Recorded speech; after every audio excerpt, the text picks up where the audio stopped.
Assalamualaikum warahmatullahi wabarakatuh. Selamat siang semuanya.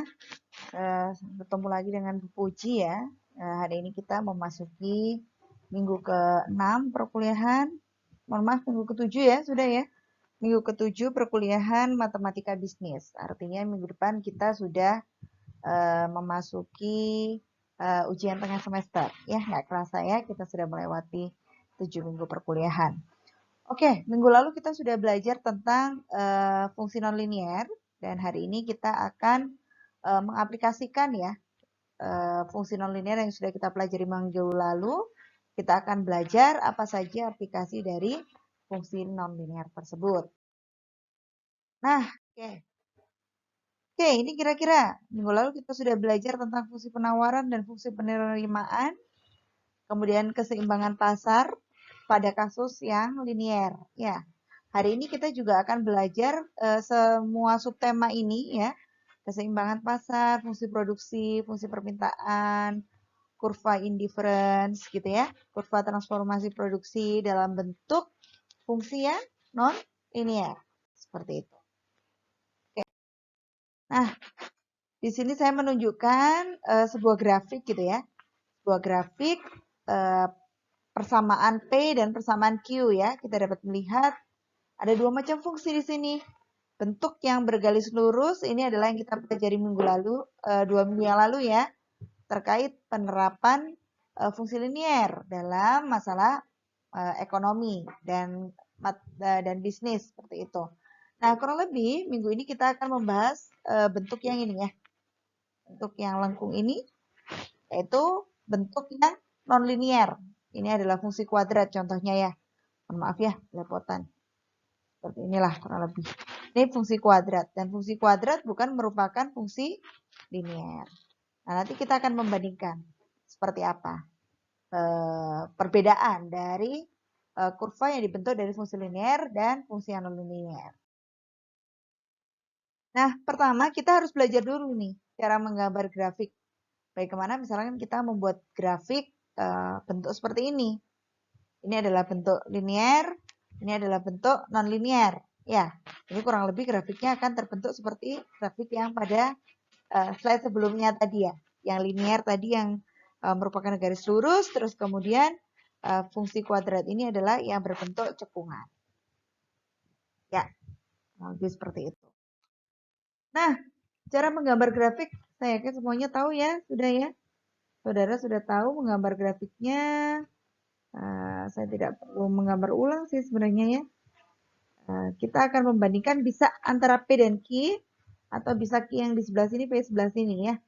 Kita akan mana dulu yang akan kita tulis. Misalnya kalau kita akan membandingkan price terhadap quantity, berarti saya akan membuat seperti ini. Ya, ketika price-nya 0, ya, ketika price-nya 0, berarti quantity-nya 23. Gini ya, 23. Terus kemudian ketika Q-nya 0, quantity-nya 0, price-nya 23, harganya 23. Jadi kita akan menemukan nanti grafik bentuknya seperti ini. Nah, begitu juga untuk bentuk ini ya. Saya yakinlah ini bentuknya pasti dia merupakan suatu fungsi kuadrat. Nanti tepatnya untuk dia memotong kemana ya, saya yakin saudara sudah belajar kemarin ya. Kita mencari titik ekstrim gitu ya. Kita mencari titik potong sudah tahu. Nanti tepatnya silakan saudara mencoba sendiri. Tapi kurang lebih seperti itu. Ya, minggu lalu kita sudah belajar untuk mencari fungsi yang linear seperti ini, dan minggu ini kita akan belajar untuk fungsi yang berbentuk seperti ini. Oke, selanjutnya untuk fungsi permintaan. 2 minggu lalu kita sudah belajar ya terkait fungsi permintaan, 2 atau 3 minggu yang lalu ya. Kita sudah belajar dengan fungsi permintaan tapi dalam bentuk linear. Kurang lebih kita bisa melihat bentuknya seperti ini. QD sama dengan A min BP, gitu ya. QD sama dengan A min BP. Di mana Q itu adalah kuantitinya, yang kita tandai dengan D itu demand, artinya dia merupakan fungsi permintaan. Terus kemudian P itu adalah price-nya. Nah, seringkali ini berbentuknya bukan berupa Q sama dengan ya, tapi P sama dengan. Ini juga boleh. Ini juga merupakan fungsi permintaan. PD sama dengan berapa dari Q. Jadi kebalikan dari Q. Seperti ini. Nah, namun ini adalah yang fungsi linier. Dalam penerapan fungsi nonlinier, maka supaya kita ini bisa melibatkan fungsi nonlinier ya dalam grafik tersebut, dalam fungsi permintaan tersebut, maka kita bisa menambahkan bentuk perkalian dua variabel. Ya, kita tahu bahwa ketika suatu variabel itu ada perkalian, ya, ada perkalian antar variabel, maka fungsi yang awalnya linier dia akan menjadi nonlinier. Maka seperti itu. Nah, bentuk ini juga berlaku sama untuk bentuk PD sama dengan, ya. QD sama dengan maupun PD sama dengan. Sehingga bentuk ini bisa dikatakan berupa fungsi permintaan dalam bentuk non-linier.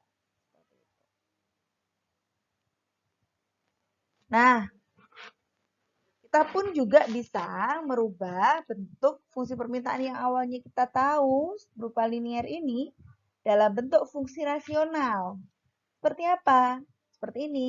Ada perkalian antara QD dan PD yang menghasilkan suatu nilai, yaitu konstanta C.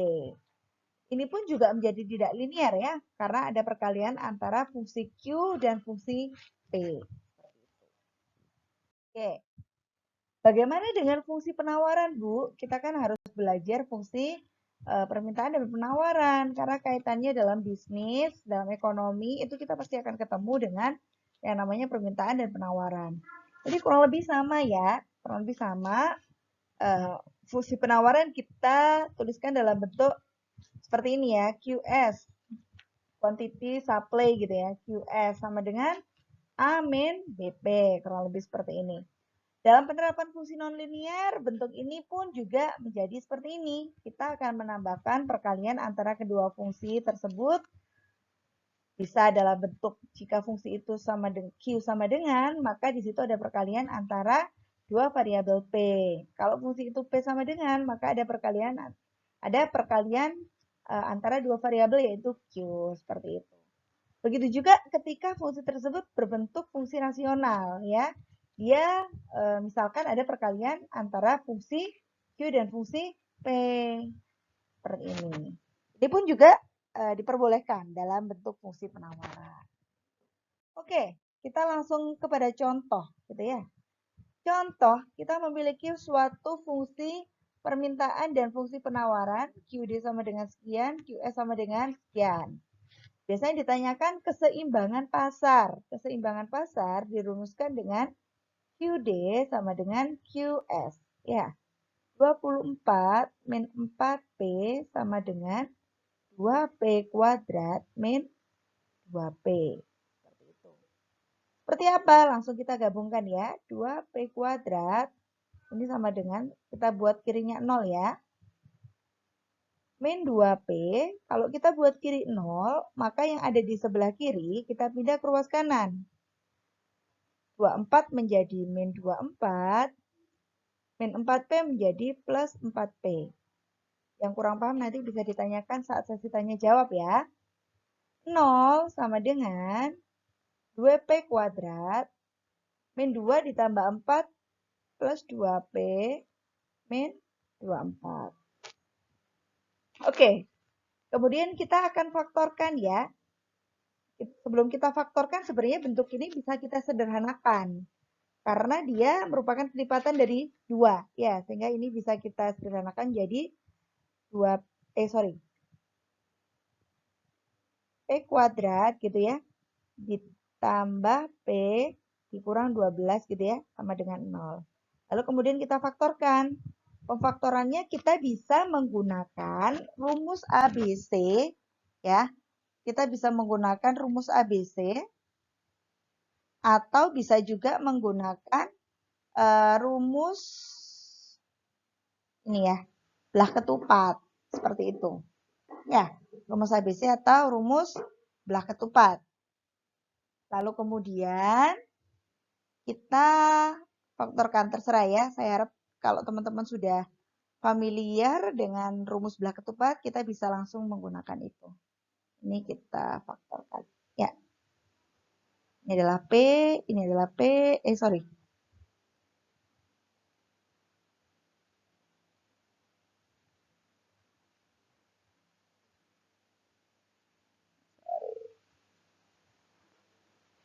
Kayak gini ya. Supaya hasilnya 12 kan akan ada 3 dikalikan 4 gitu ya. Supaya hasilnya plus berarti di sini minus, di sini plus. Saya nggak akan menjelaskan metodenya ya, karena ini metodenya sebenarnya sudah pernah kita pelajari jauh-jauh hari dari SMP. Silakan teman-teman kalau kurang menguasai rumus belah ketupat bisa menggunakan rumus ABC ya. Oke, dari sini kita sudah menemukan P-nya adalah sama dengan 3 dan P-nya sama dengan min 4. Nah, dalam konteks ini gitu ya, dalam konteks ini kita akan mengabaikan terlebih dahulu untuk P sama dengan minus. Kenapa? Ya, price-nya kan tidak mungkin kita minus ya, kecuali kita bicara tentang laba rugi. Karena dalam konteks ini kita tidak bicara laba rugi, maka untuk price yang minus kita abaikan. Kita akan memanfaatkan nilai price yang positif. Ya. Jadi kita pakai P sama dengan 3. Ketika kita sudah ambil P sama dengan 3, bagaimana kita menentukan nilai Q-nya? Kita tinggal substitusikan ke salah satu yang mana yang kita sukai ya, karena konteksnya sama. Min 4 kalikan 3 sama dengan 24 dikurang 12 sama dengan 12. Sehingga kita temukan P-nya 3, Q-nya 12 dalam kesetimbangan pasar. Jadi kita kurang lebih seperti ini. Nah, sebenarnya dalam bentuk grafik kita itu sudah juga bisa menemukan bentuk kesetimbangan pasar ini. Nah, namun kan daripada kita harus menggambarnya ya, saya rasa sih untuk fungsi kuadrat itu menggambarnya cukup membutuhkan waktu yang lama, tapi ini sesuai selera saudara ya. Kalau memang saudara lebih suka menggambar, itu diperbolehkan. Kita menggambar bentuk ini, terus nanti kita akan menemukan mana yang berpotongan, itulah kesetimbangan pasarnya. Lebih seperti itu. Jika ada yang ditanyakan, boleh dicatat, disampaikan saat sesi pertemuan. Ya, ini masalah yang tadi ya, ini diulang lagi. Saya rasa ini untuk menunjukkan aja. Nah, oke.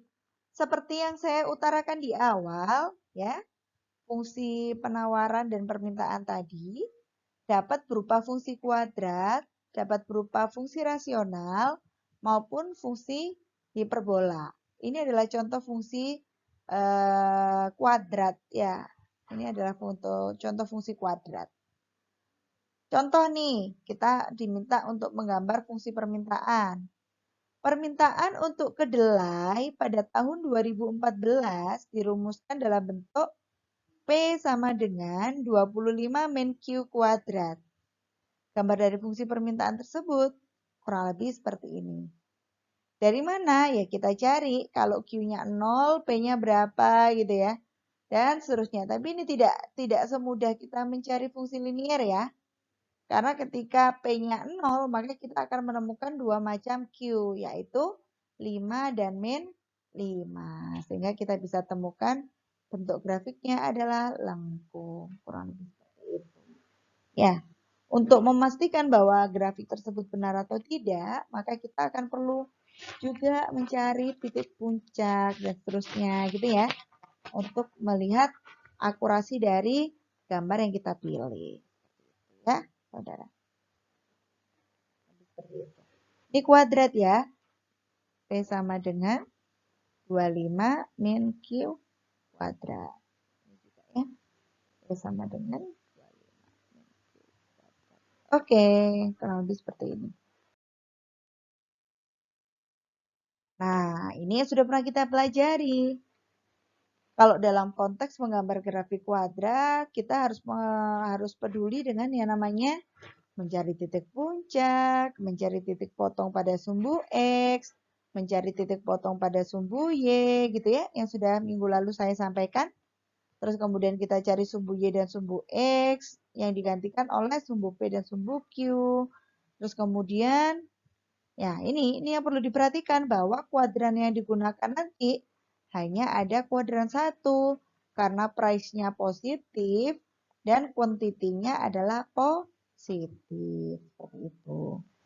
Silakan, saudara boleh nanti mencoba untuk mencari titik potong, titik puncak, dan lain ya, untuk menemukan grafik fungsi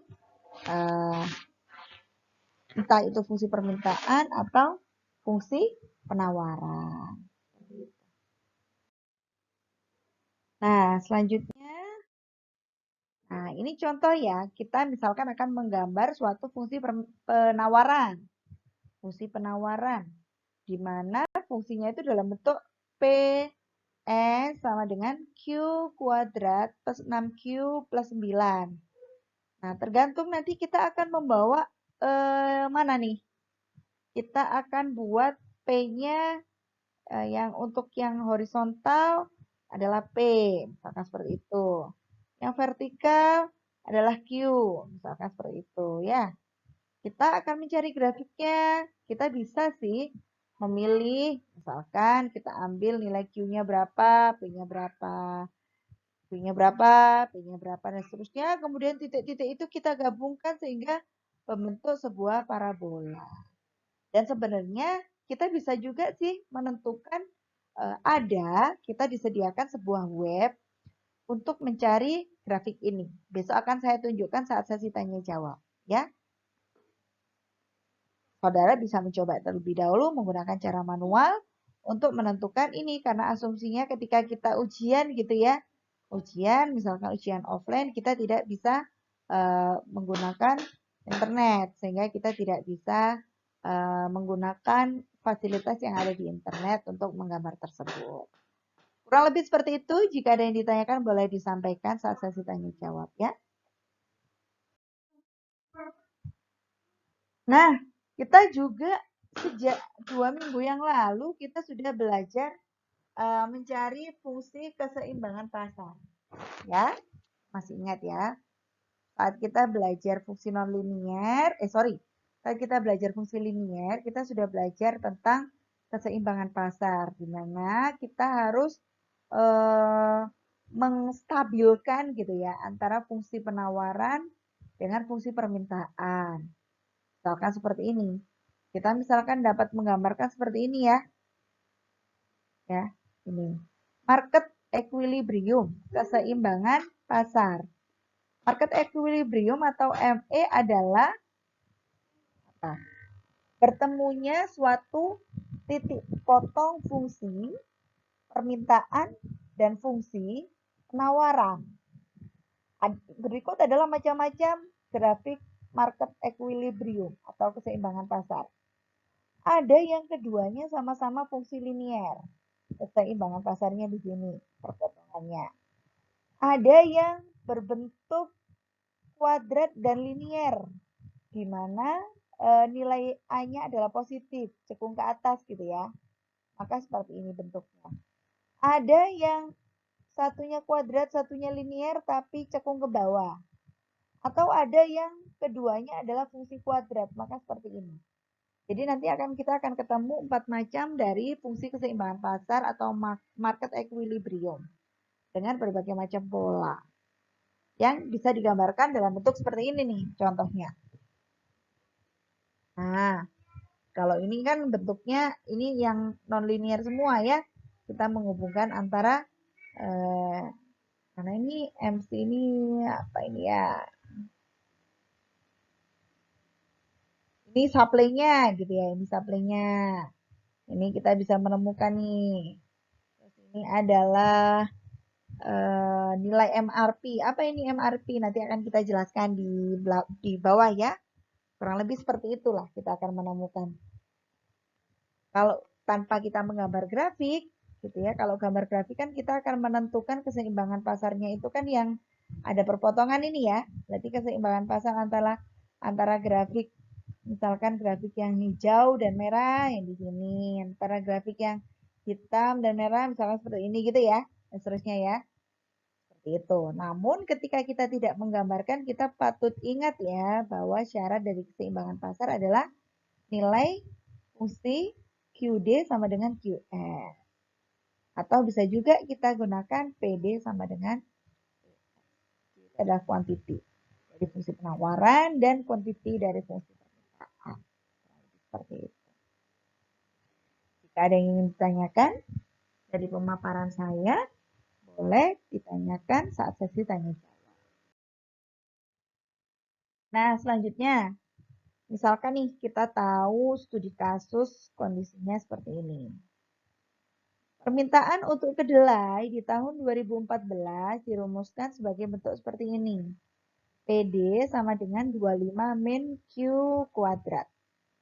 Penawaran untuk kedelai di tahun 2014 dirumuskan sebagai PS sama dengan Q kuadrat plus 6Q plus 9.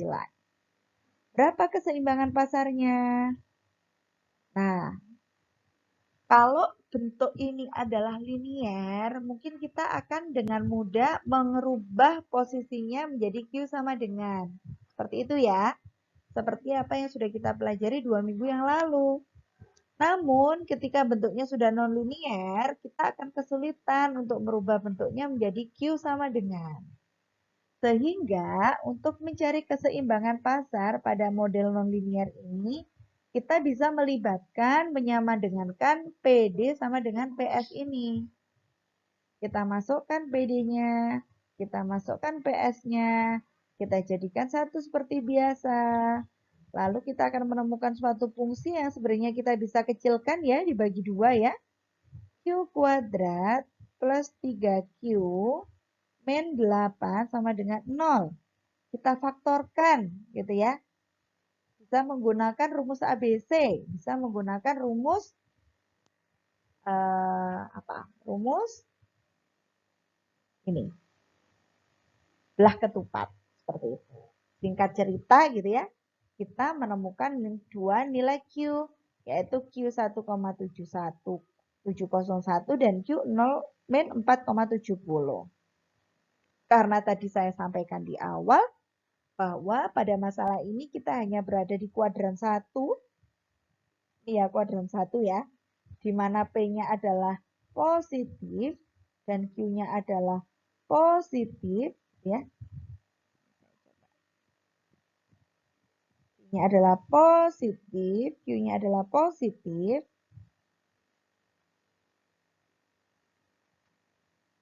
Maka yang nilai non positif atau negatif kita abaikan. Lalu kita gunakan, berarti kita akan gunakan ini. Sehingga kita bisa substitusikan nilai ini kepada salah satu fungsi, dan singkat cerita kita bisa menemukan nilai P, yaitu 22,07. Sehingga ditemukan nilai keseimbangan pasar Q, P sama dengan 1,7 dan 22,09. Kalau kita gambarkan dalam sebuah grafik, itu bisa kita temukan hasilnya adalah sebagai berikut. Ya. Adalah titik keseimbangan pasarnya. Jika ada yang ditanyakan silakan dicatat ya. Nanti akan kita bahas sesi tanya jawab. Kemudian, nah kondisi ini saya rasa juga sama ya. Saudara tinggal menggunakan, nah kalau seperti ini berarti kan kita harus mengalihkan terlebih dahulu ya. Fungsinya kita kalikan. Atau saudara misalkan mau langsung seperti ini juga tidak masalah gitu ya. Untuk mencari keseimbangan pasar, kita pun juga masih kesulitan untuk merubah ke bentuk Q sama dengan ya. Sehingga kita biarkan saja dia dalam bentuk seperti ini. Sehingga untuk mencari keseimbangan pasar kita bisa menggunakan rumus ini. PD sama dengan PS. Seperti itu ya. PD-nya adalah ini, PS-nya adalah ini. Saya kalau seperti ini bingung. Boleh nggak saya uraikan dulu? Boleh. Kurang lebih nanti kalau diuraikan tuh hasilnya seperti ini. Ya. Bisa. Saudara bisa langsung menguraikan atau ditata dulu seperti ini tidak masalah ya. Seperti ini. Q plus 16. Terus kemudian P plus 12. Min 40 gitu kan ya. Kita akan ketemu nanti gini kan. Kalau PD. Saya yakin teman-teman bisa ya. Nanti saya akan jelaskan ulang untuk barangkali ada yang belum bisa nanti di sesi tanya jawab saja. Seperti itu. Oke, kita uraikan seperti biasa perhitungannya. Di sini kita temukan dua solusi. Q-nya sama dengan 4 atau Q-nya sama dengan min 14. Ya, 2Q sama dengan min 14, Q-nya sama dengan, 2Q sama dengan min 28, Q-nya sama dengan min 14. Karena sekali lagi dalam konteks ini kita tidak menggunakan nilai negatif, maka kita pilih Q-nya adalah 4. 4 kita substitusikan kepada nilai P, kita temukan P-nya adalah 12. Maka kita temukan titik kesetimbangannya adalah 4,12. Di mana tempatnya adalah.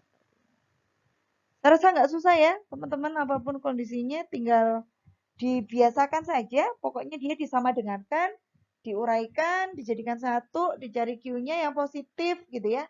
Dan P-nya yang positif, itulah jawabannya. Oke, seperti itu. Nah, kita masuk pada contoh studi kasus ya. Fungsi permintaan suatu barang ditunjukkan oleh persamaan seperti ini. Saya rasa ini pun juga sama ya. Dan penawarannya ditunjukkan dalam persamaan seperti ini. Kalau seperti ini Bu, ya sudah kita gunakan saja rumus QD sama dengan QS gitu ya. QD-nya sama dengan 19 min P kuadrat. QS-nya adalah min 8 plus 2P kuadrat. Kita dekatkan aja ya. 2P kita pindah ke ruas kiri ya. 2P kita pindah ke ruas kiri, berarti nanti kita akan ketemu min 3P kuadrat. Min 8, min 19 kita pindah ke ruas kiri, berarti nanti kita akan ketemu min 8, min 19 ya. Min 27 ya. Langsung saya rubah min 27. Oke. Coba saya bawa ke atas. Min 3. Saya ganti warna ya. Supaya lebih menarik. Oke. Min 3. P kuadrat sama dengan min 27. P kuadrat sama dengan min 27 dibagi min 3. Cara coret. Ya. P kuadrat sama dengan 9. Nah, udah ketemu nih kan? Kalau P kuadrat sama dengan 9, berarti P adalah 3 atau P sama dengan min 3. Karena kita bicara kalau dalam konteks seperti ini hanya di kuadran 1, maka yang min kita coret. Kita hanya akan menggunakan nilai yang positif. Nilai yang positif kita substitusikan ke nilai Q. Q sama dengan misalkan 19 min P kuadrat. Sama dengan 19 dikurang 3 kuadrat. Sama dengan 10. Kurang lebih seperti itu. Ya, sehingga kita menemukan kesetimbangan pasarnya. P, Q adalah 3,10. Selesai. Kuantitas dinyatakan dalam unit dan harga dalam rupiah. Pada proses penjualan barang, pemerintah menggunakan pajak. Nah, ingat, kalau ada pajak, nanti saudara ingat kembali nih, materi yang pajak. Pajak dilibatkan pada mana? Apakah pada permintaan atau fungsi penawaran? Yuk, kita akan bahas lagi. Ini sebelum terkena pajak ya. Kita temukan nilai PQ sama dengan 3,10. Nah, itu tadi kita skip dulu, kita akan mendengarkan pemaparan dari ini. Fungsi penerimaan, ya kita ingat. Untuk mencari fungsi penerimaan, kita perlu menghitung total revenue, ya, di mana total revenue ini merupakan perkalian antara price dan quantity. Kita lambangkan dengan TR yang merupakan P kali Q, ya, kira-kira ini, ya. Kemudian jika fungsi penawaran dinyatakan sebagai misalkan seperti ini, 2Q plus 4. Berarti ya langsung aja. Kalau penawarannya dinyatakan dengan 2Q plus 4, berarti P-nya kita ganti TR sama dengan 2Q plus 4.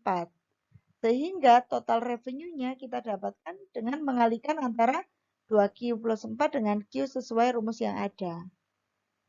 Jika fungsi permataannya dinyatakan seperti ini, gitu ya, min Q, ya kita tinggal mengganti saja. Maka fungsi penerimaannya adalah total revenue sama dengan 25 min Q dikalikan Q. Bentuknya adalah seperti ini. Ya. Oke, kita ingat dulu. Ini akan kita gunakan untuk menyelesaikan beberapa permasalahan ke depan. Nah, akhirnya kita akan menghitung kembali terkait penerimaan maksimum. Ya. Jadi kalau kita menjalankan bisnis ya dalam konteks bisnis, kita akan dikenai pajak, terus dikenai hal-hal yang lain, biaya-biaya yang lain misalkan ya. Salah satunya tadi pajak gitu ya. Maka bagaimana kita menghitung penerimaan maksimum gitu ya? Kita bisa secara matematis gitu ya, kita bisa menghitung, memprediksi gitu ya, penerimaan maksimum tersebut gitu. Dari fungsi yang sudah ada. Jadi nanti bergantung fungsinya. Jika fungsi itu belum dikenai pajak, maka kita akan menghitung penerimaan maksimum dari fungsi yang belum dikenai pajak. Jika kita menentukan suatu fungsi yang sekiranya sudah dikenai pajak gitu ya, kita bisa mencari penerimaan maksimum untuk fungsi yang sudah dikenai pajak. Contoh nih, pada kasus nomor 1, kita akan mencari masalah ini. Kita ketahui bahwa TR sama dengan 100Q min 2Q kuadrat gitu ya, dimana kita punya nilai A min 2, B 100, dan C sama dengan 0. Terus kemudian nilai TR maksimum kita dapat hitung dengan mencari apa? Menurunkan, terus kemudian disama dengankan 0 gitu ya. Nilai Y pada titik puncak dan nilai Q pada titik puncak, seperti itu ya. Kurang lebih seperti itu. Maka kita bisa menghitung dia 0 sama dengan gitu ya. 0 sama dengan turunannya ya. 100 min 4Q gitu ya. 4Q sama dengan 100 gitu ya. Jadi tinggal kita rubah aja ya, kita pindah ruas ke sebelah kiri. Sehingga Q-nya sama dengan 25. Seperti itu. Kalau kita sudah temukan Q-nya 25, maka kita akan hitung total penerimaan maksimum, yaitu sama dengan 100 dikalikan 25 dikurang 2 dikalikan 25 kuadrat sama dengan 2500 gitu ya, dikurangkan 25 kuadrat 625 dikalikan 2 1250. Berarti sama dengan 125. Sehingga kita bisa mendapatkan nilai total revenue maksimal 1250 dengan nilai Q-nya adalah 25. Silakan jika ada yang belum paham bisa dicatat, nanti kita akan bahas di sesi diskusi. Lebih seperti itu. Ya, ini konteksnya sama. Oh, mohon maaf. Ternyata yang saya sampaikan tadi itu dijelaskan pada bentuk kedua ya. Bentuk pertama tadi kita benar-benar mencari titik ininya ya, titik puncaknya. Tidak masalah ya. Saudara bisa menggunakan cara yang pertama maupun cara yang kedua. Keduanya adalah benar ya. Oke, untuk selanjutnya, untuk fungsi produksi, ini saya rasa nanti akan saya bahas setelah UTS saja ya, karena sudah cukup banyak yang kita bahas materinya, nanti supaya hasilnya maksimal ya. Ada fungsi produksi dan bentuk matematisnya. Saya kenalkan dulu deh, ada fungsi produksi output terhadap tenaga kerja, ya. Berapa latihan soal. Ini materinya sudah saya berikan sih kemarin di classroom ya, tapi ya ada kurva indifference. Ini nanti sisanya semuanya akan saya sampaikan setelah UTS ya. Jadi nanti kita UTS hanya sampai aplikasi fungsi non-linear pada fungsi permintaan dan fungsi penawaran. Saya berharap nanti hasilnya maksimal ya. Oke, kuliah hari ini saya rasa sudah cukup.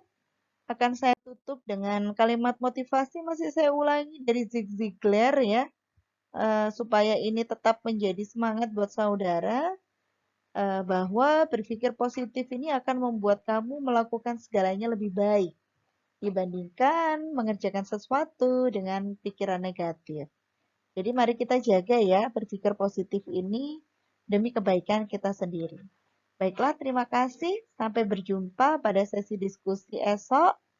Silakan disiapkan sekiranya materi yang kurang paham bisa ditanyakan kepada saya dan akan saya jelaskan pada sesi diskusi esok. Terima kasih semuanya. Saya akhiri. Assalamualaikum warahmatullahi wabarakatuh.